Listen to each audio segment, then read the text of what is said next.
Bismillahirrahmanirrahim. Assalamualaikum warahmatullahi wabarakatuh. Alhamdulillahillazi anzala ala abdihil kitab wa lam yaj'al lahu 'iwaja. Asyhadu an la ilaha illallah wahdahu la syarikalah wa asyhadu anna Muhammadan abduhu wa rasuluh. Allahumma salli wa sallim wa barik ala hadzal nabiyil karim wa ala alihi wa ashabihi wa man tabi'ahu wa nasarahu ila yaumiddin, amma ba'd. Yang dihormati lagi dikasihi saudara pengurusi, Tuan Imam, saudara yang menganjurkan pengajian kita pada malam yang berbahagia ini, ahli-ahli jawatan kuasa, seterusnya muslimin, muslimat, hadirin, hadiran, tuan-tuan dan puan-puan, para jemaah, anak-anak yang dikasihi sekalian. Syukur alhamdulillah kita masih lagi berada di permukaan bumi Allah. Mudah-mudahan kehidupan kita sentiasa dipimpin, diberi hidayah, petunjuk ke jalan yang benar, sehingga kita selamat sejahtera kehidupan dunia dan akhirat kelak.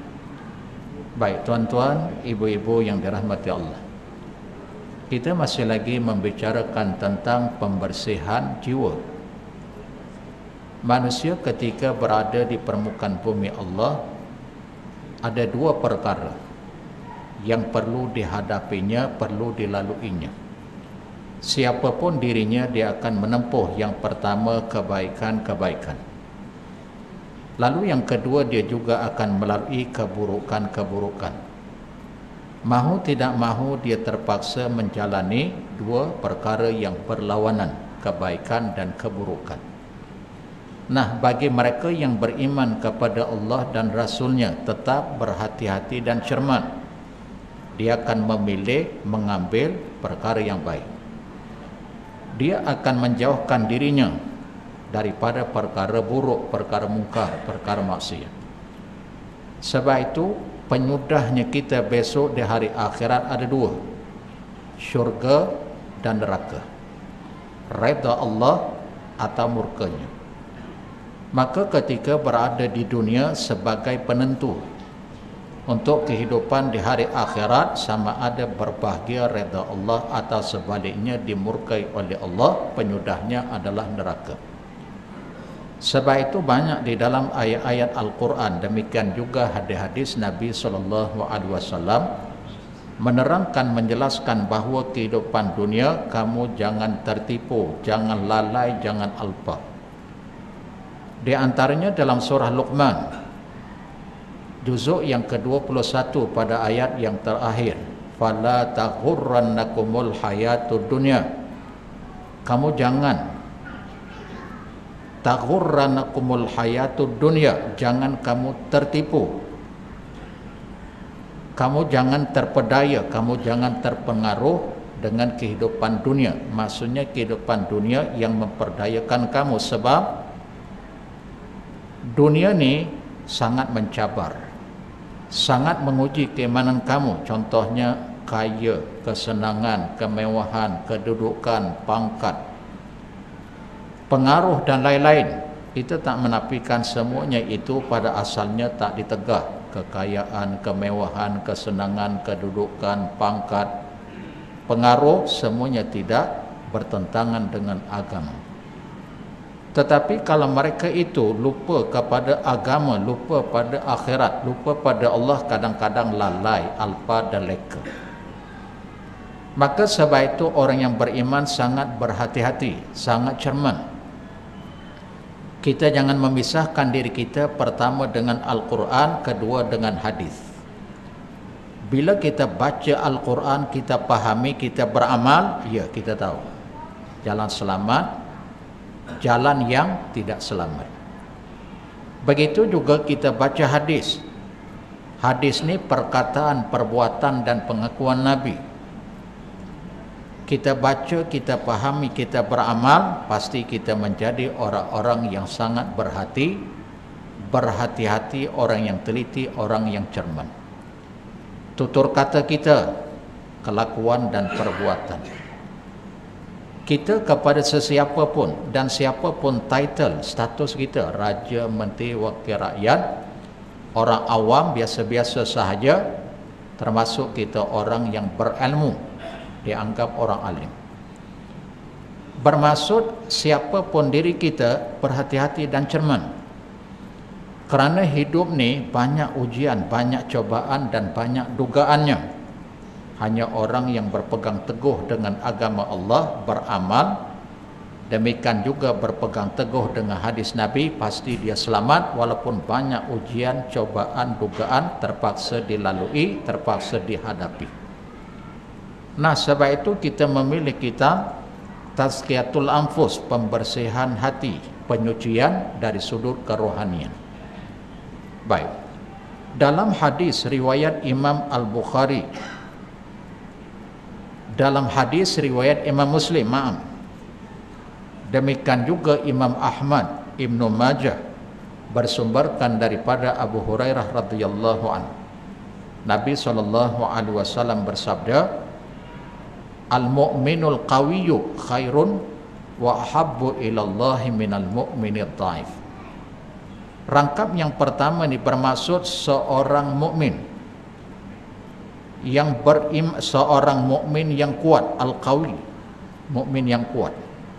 Khairun wa ahabbu ilallah, lebih baik dan lebih disukai oleh Allah berbanding dengan minal mu'minid dhaif, daripada mukmin yang lemah.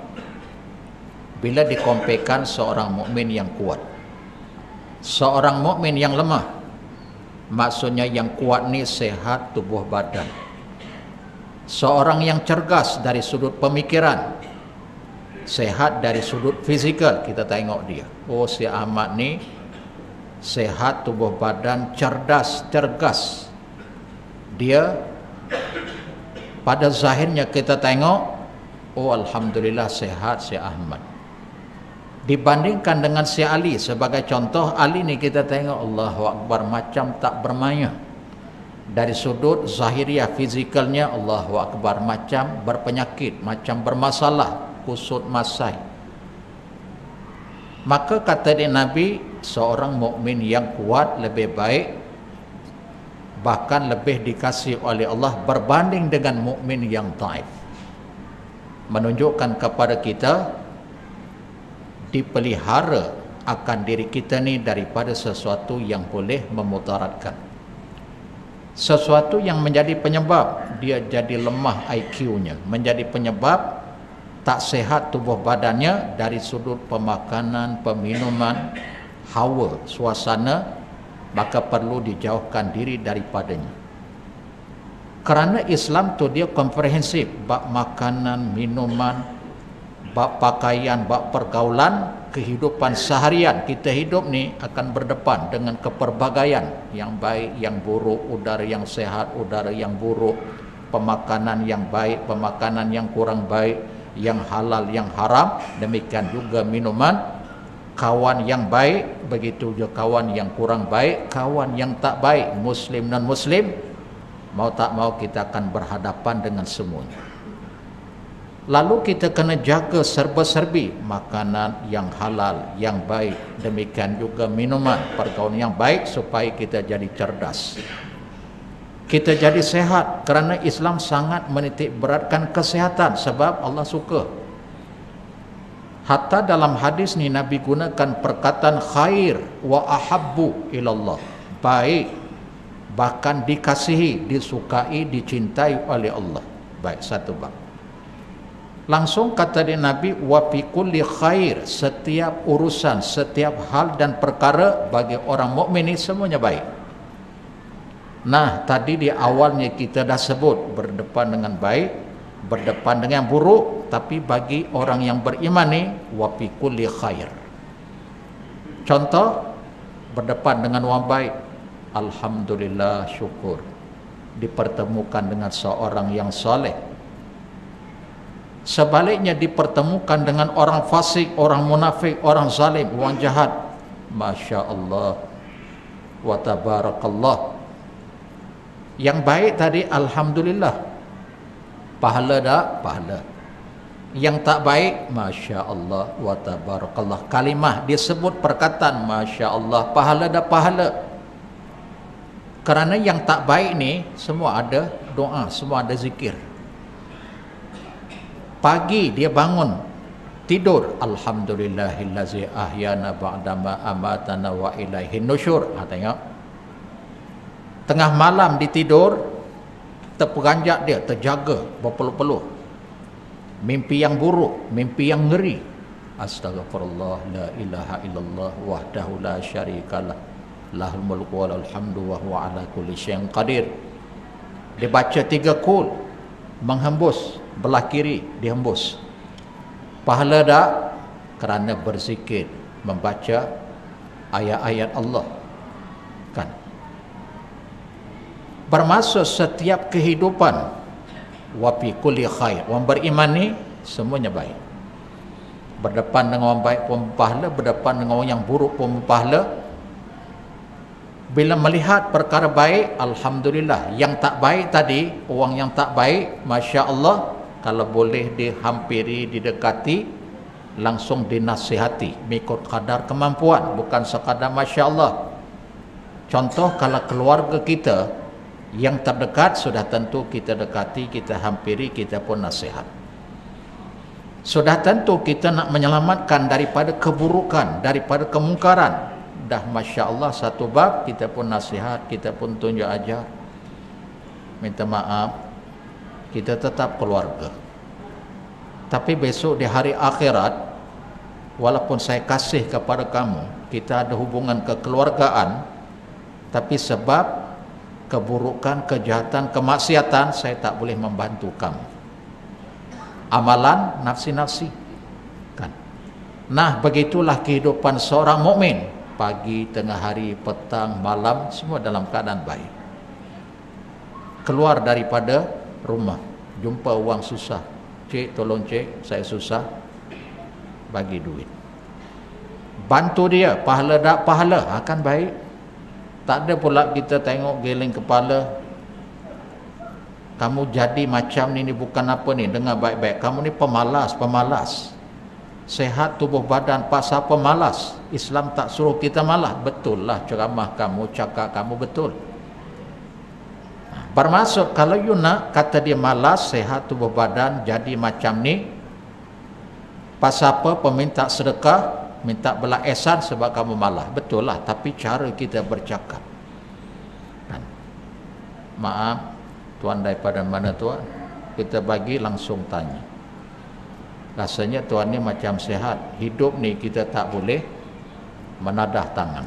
Kalau kita sehat, kita kena bekerja. Islam suruh kita bekerja. Maaf cik, saya bukan nak mengajar. Tuan lebih berumur, lebih berpengalaman daripada saya. Tengok. Maksudnya setiap gerak-geri kehidupan, waktu yang ditempuh, yang dilalui oleh orang yang beriman ni mesti berfaedah, mesti bermanfaat. Dia tidak akan mensia-siakan umur dan kehidupannya. Sebab itu dalam Quran ada satu surah, kata di Imam Syafi'i, surah ni sangat komplit, komprehensif. Ayat tu pendeknya 3 ayat je. Kan wal asri innal insana lafi khus illal ladzina amanu wa amilus solihati wa tawasaw bil haqqi wa tawasaw bis sabr. 3 ayat je. Demi masa sesungguhnya manusia itu pasti dalam kerugian, melainkan orang-orang yang beriman, beramal saleh, berpesan-pesan dengan kebenaran, berpesan-pesan dengan kesabaran. Manusia ni kata dia Allah semua rugi. Dimulai dengan sumpah wal asri, demi masa, merujuk pada waktu asar, pertengahan hidup, pertengahan waktu. Asar ni nak kata siang pun, ya siang, pada zahirnya siang, tapi dah nak mendekati malam. Pertengahan dunia, pertengahan merujuk kepada manusia ni, pertengahan di hidup. Waktu asar ni pertengahan siang, tapi dah nak menghampiri malam. Pertengahan hidup. Kita ni dianggap waktu asar, kita berada di tengah-tengah. Waktu asar ni ibarat kata kamu dapat membahagiakan diri kamukah, atau sebaliknya kamu mencelakakan diri kamu masa hidup di atas dunia? Ibarat pertengahan. Kamu boleh kepada kebaikan, boleh juga kepada keburukan, apapun kamu yang memilih. Walaupun segala kehendak daripada Allah, tapi kamu jangan menafikan usaha dan ikhtiar. Ahlu sunnah wal jamaah, ya, apa yang telah berlaku semua dengan kehendak Allah. Dia jadi baik, Allah yang menghendaki. Dia jadi buruk, Allah yang menghendaki. Allah yang telah menentukan dia jadi baik, dia jadi buruk. Tapi usaha ikhtiar kamu jangan menafikan. Jangan jadi pahaman Jabariyah, jangan jadi pahaman Qadariyah, demikian juga Mu'tazilah. Kalau Jabariyah, dia langsung menyalahkan Allah. Kalau Qadariyah menafikan perbuatan makhluk, tak ada kaitan dengan Allah. Kalau Mu'tazilah, dia dahulukan akal daripada Al-Quran dan hadis. Kita ambil contoh satu. Jabariyah ni begini pahaman. Rumah sebelah masjid sebagai contoh. Rumah dekat dengan surau. Kita nak pergi ke masjid, ke surau, lalu depan rumah dia sedang rehat, santai-santai, rilek-rilek. Lalu kita pun tegur, maaf, jomlah kita ke masjid, jomlah ke surau, kamu lagi dekat, aku jauh. Tak berapa langkah kamu sampai. Daripada rilek-rilek bini, jom kita rilek-rilek di masjid. Lagi berpahala. Kan orang beriman, dia memanfaatkan lisan, memanfaatkan kehidupannya. Jomlah kita ke masjid. Aku bukan nak mengajar tentang kebaikan, tapi semua orang tahu ke masjid, ke surau, tanyalah mana-mana agama, pergi tempat-tempat ibadah, walaupun mereka bukan Islam, mereka juga menganggap perkara itu perkara baik. Apa dia jawab? Aku ni sebenarnya bukan tak nak jadi orang baik, aku pun nak jadi orang baik. Tapi Allah yang telah menentukan, mentakdirkan aku duduk di sini. Coba kalau Allah takdirkan aku jadi macam kamu, baiklah aku. Masya Allah wa tabarakallah, menyalahkan Allah. Aku nak jadi juga macam kamu, orang baik-baik, tapi Allah dah tentukan, Allah dah ta'yin aku berada di sini. Faham tak? Agak-agak apa jawapan kita? Ini pahaman Jabariyah. Kan? Kita nak jawab mudah, baik-baik, dengar baik-baik. Sekarang ni boleh tak you ikut cakap I? Tadi kamu kata Tuhan kan yang telah takdirkan, Tuhan yang telah tentukan aku berada di sini. Okey, dengar cakap. Sekarang pergi ambil uduk. Jangan jawab pergi ambil uduk, dan jangan tak ikut. Pergi ambil uduk, jangan menyanggahi. Dia pun ambil uduk. Okey, siap bagi kemah cantik sikit, tutup aurat, dia pun ikut. Kamu jangan sanggahi, jangan selisih perkataan. Yang penting ikut je, ikut. Dah ambil uduk, berpakaian kemah, menutup aurat, mai ikut aku. Jangan tanya, jangan sang ikut. Sampai ke surah, sampai berlaku dah, berlaku. Sebab itu salah Jabariyah. Sebab itu dalam Quran surah Ali Imran ayat yang keempat, Allah akan berfirman, ayat yang ke-159, juzuk yang keempat, fa iza azamta fatawakkal 'alallah.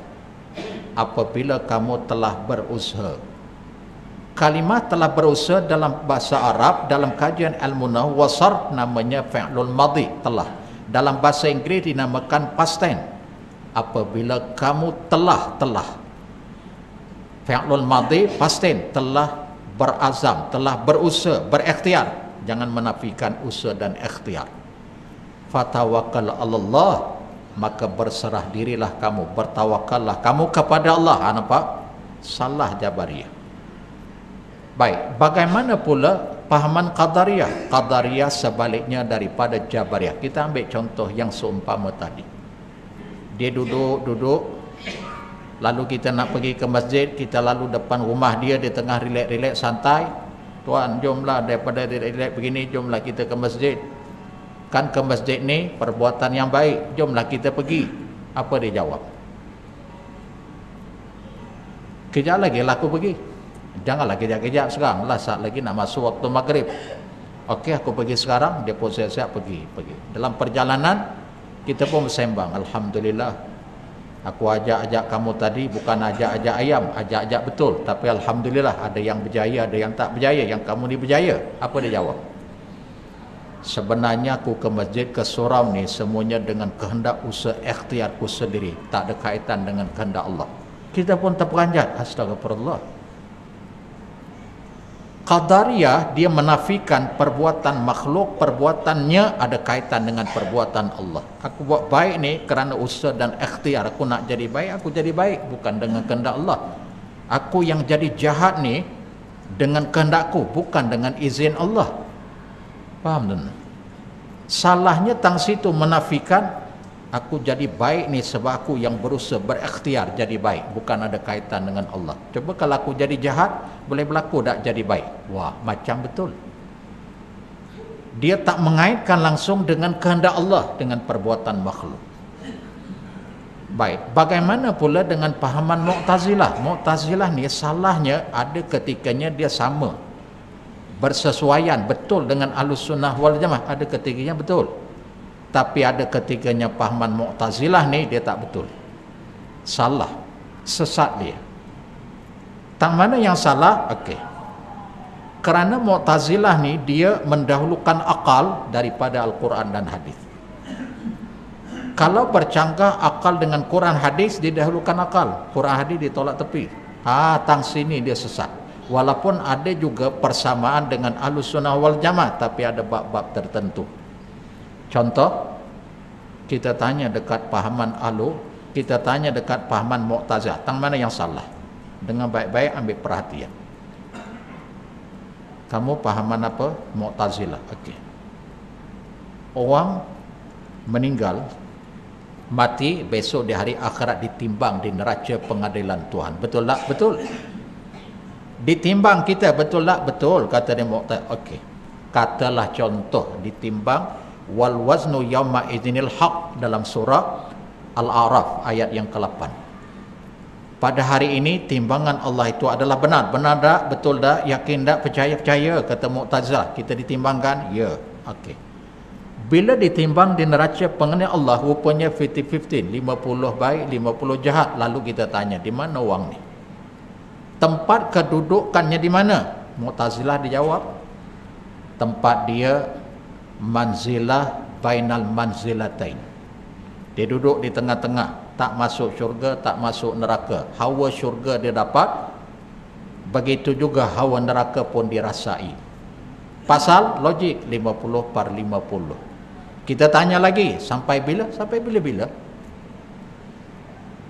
Salahnya sampai bila-bila? Sebab dalam Quran menyebut, demikian juga dalam hadis-hadis sahih mutawatir menyebut penyudah, pengakhiran manusia ni kalau tak ke syurga, neraka. Kalau tak ke syurga, pengakhirannya adalah neraka. Cuma orang beriman ni mengikut kadar kesalahan dan dosa. Dia masuk neraka dulu, habis segala dosa, dihapuskan oleh Allah, dia berada dalam neraka, akhirnya dikeluarkan masuk syurga. Selama mana matinya tidak syirik, mengekalkan syirik, dia tak murtad. Contohnya dia orang fasik, dia orang munafik, dia orang zalim, ditimbang-timbang rupanya 80 kejahatannya, 20% kebaikan, neraka dulu, tapi akhirnya masuk syurga. Maksudnya penyudahnya manusia ni kalau tak syurga, neraka.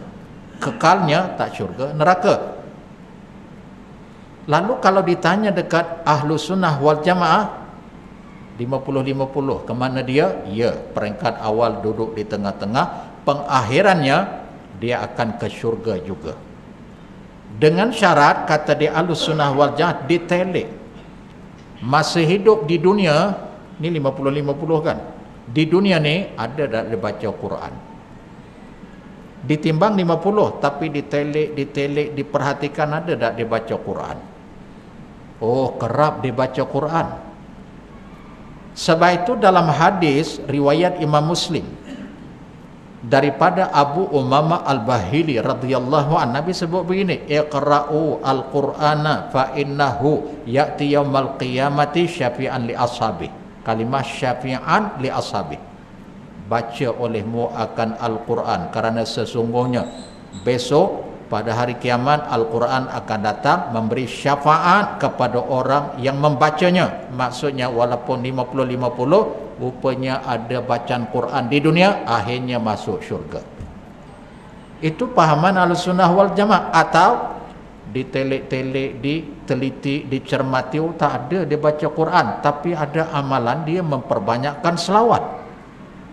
Dalam hadis Nabi sebut aktsiru alayya salatan, perbanyakkan olehmu berselawat ke atas diriku, sebab Nabi akan beri syafaat. Kita selawat ni tak semestinya hanya bulan Maulidir Rasul, hari kelahiran Nabi, tak kira bila-bila, pagi, tengah hari, petang, malam. Walaupun bulan tu bukan bulan kelahiran Nabi, bukan bulan Rabiul Awal, yang penting Nabi perintahkan dalam hadis tu aktsiru, perbanyakkan olehmu alayya salatan, kerana aku akan memberi syafaat kepada orang yang memperbanyakkan selawat ke atas diriku, dengan syarat perkara asas, perkara prinsip dipelihara, dijaga dengan baik dan betul. Contohnya, apa yang Allah perintah, yang wajib dibuat, apa yang ditegah hukumnya haram ditinggal, yang sunat diperbanyakkan, kemudian yang makruh juga dijauhkan. Akhlak kepribadian diri dipelihara, dijaga, sampai orang kata alhamdulillah baik, akhlak baik, budi pekerti. Itu kan perkara asas. Langsung masa hidup dia diperbanyakkan selawat, ya dapat syafaat. Artinya orang ni yang 50-50 tadi, yang kedua ditelek ada dia selawat, ya ada selawat, maka akhirnya dimasuk syurga. Pasal ya ikut akal, betul lah macam Mu'tazilah, 50/50 duduk di tengah, betul lah macam Mu'tazilah. Tapi Quran kata bukan begitu. Quran kata, hadis sebut penyudahnya kalau tak syurga neraka, tapi orang beriman masih ada iman, walaupun mithqala zarrah, sebesar zarrah. Dengan iman sebesar zarah, dengan perkataan kalimah la ilaha illallah, masuk syurga. Sebab itu juga dalam hadis riwayat Al-Bukhari dalam kitab Al-Adabul Mufrad, apa Nabi sebut? As'adun nas bi syafaati yaumal qiyamah, manusia yang paling berbahagia besok mendapat syafaatku pada hari kiamat, man qala la ilaha illallah khalisan min qalbi, barang siapa yang ia kerap mengungkapkan, dia membaca, melafazkan kalimah la ilaha illallah ikhlas daripada hati nuraninya. Sebab itu ada satu kalimah yang paling hebat, yang lebih hebat, yang paling hebat, mainkan kalimah la ilaha illallah. Dengan kalimah ni hidup kita, beramal dengan kalimah ni, mati kita dengan kalimah ni, Masya Allah wa tabarakallah, masuk syurga, go to heaven. Siapa yang kata? Nabi yang sebut kan. Baik, bermaksud, oh faham dah, Ahlussunnah wal Jamaah rujukannya, tempat ambilannya, masdar marja' adalah Quran hadis. Walaupun demikian tak menafikan akal pemikiran. Cumanya kalau Al-Quran hadis berlawanan, bertentangan, menyelisih akal pemikiran, hendaklah didahulukan Al-Quran dan hadis, full stop. Itu Ahlussunnah wal Jamaah. Baik, kembali kepada sambungan hadis tadi, ihris ala ma yanfa'uka wasta'in billah. Lalu Nabi sebut lagi, hendaklah kamu bersifat bersungguh-sungguh, ihris, ya, bersungguh-sungguh ala ma yanfa'uka. Seorang mukmin ni hendaklah kamu bersungguh-sungguh, bersifat tamak haloba ala ma yanfa'uka, sesuatu yang boleh memanfaatkan diri kamu. Kita buat baik ni jangan ada perasaan pernah kepuasan, pernah kecukupan. Cukuplah aku hari ni, apa yang aku tak buat, solat fardu 5 waktu, okey dah selesai. Solat qabliyah ba'diyah sunat dah buat. Al-Quran tak apalah, dah banyak dah amal Quran ni, nanti-nantilah, besoklah pula. Baik. Persoalannya, kalau you baca Quran boleh tak? Boleh.